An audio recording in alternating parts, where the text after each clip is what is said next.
Indo British advanced pain clinic నొప్పి మాయం surgery దూరం. For appointments 9155515563. అందరికీ నమస్కారం. మీ ఆయుర్వేద డాక్టర్ చిట్టిపొట్ల మధుసూదన శర్మని. మనం ఈ వీడియోలో మోషన్ ఫ్రీగా అయ్యేందుకు గులాబీ పూల వైద్యం అనేటువంటి చక్కటి అంశాన్ని గురించి తెలుసుకోబోతున్నాం. ఈ రోజుల్లో చిన్నపిల్లల నుంచి పెద్దల వరకు ఈ మోషన్ ప్రాబ్లం అంటే వాళ్ళకి మోషన్ ఫ్రీగా అయ్యేటువంటి పరిస్థితి ఏర్పడుతుంది. మోషన్ ఫ్రీగా అయ్యేటువంటి పరిస్థితి ఉండదన్నమాట. కొంతమందికి రోజు 2-3 సార్లు మోషన్ అవుతుంటుంది, కానీ ఫ్రీగా కాదు. కొంతమందికి 2-3 రోజులకు ఒకసారి మోషన్ అవుతుంటుంది, వాళ్ళకి ఫ్రీ కాదు.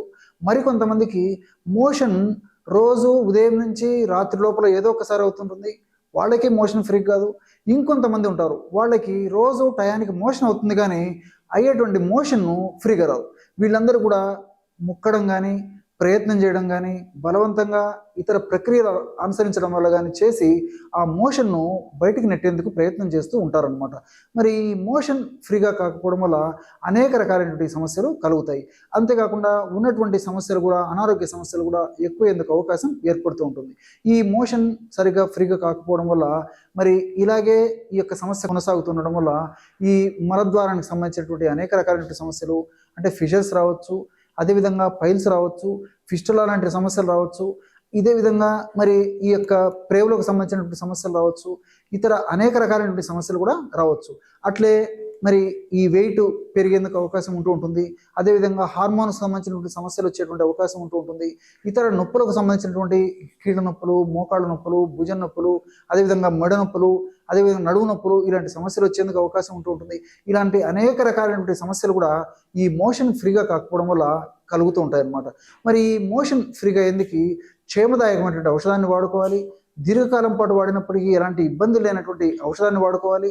అందరూ వాడుకోదగ్గ సులభమైనటువంటి ఔషధాన్ని మనం సెలెక్ట్ చేసుకుని వాడుకోవడం వల్ల ఈ యొక్క సమస్యకి చాలా చక్కటి పరిష్కారం దొరుకుతుంది.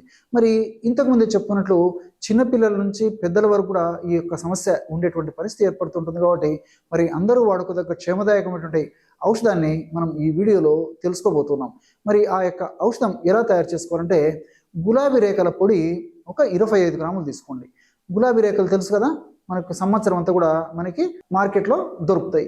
ఈ గులాబీ రేఖలను తెచ్చుకొని శుభ్రం చేసేసి ఆ రేఖలను తొలగించేసేసి నీడలో బాగా ఆరబెట్టేసేయండి.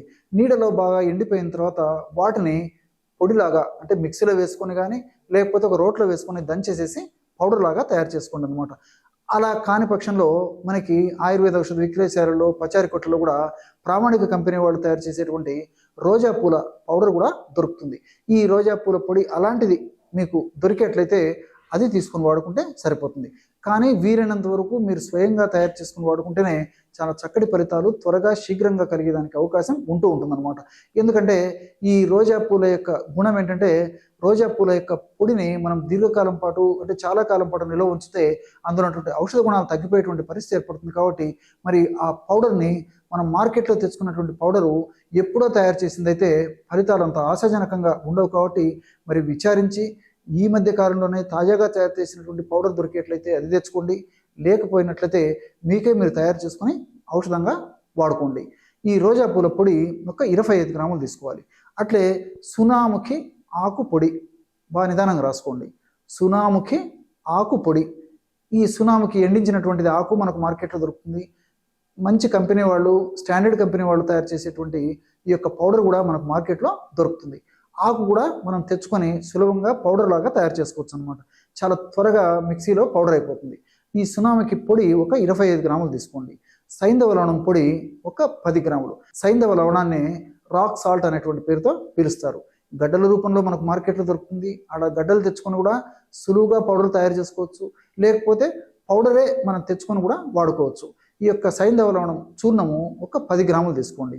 గులాబీ రేఖల చూర్ణం 25 గ్రాములు, సునామికి చూర్ణం 25 గ్రాములు, సైంధవ లవణం చూర్ణం 10 గ్రాములు. ఈ 3 పదార్థాలు అన్ని బాగా కలిపేసి ఒక గాజు సీసాలో నిల్వ ఉంచుకొని రోజు రాత్రిపూట ఒక్కసారి అంటే ఒక్క ప్రమాణం రోజు ఒక్కసారి మాత్రమే ఈ యొక్క ఔషధాన్ని వాడుకోవాలి.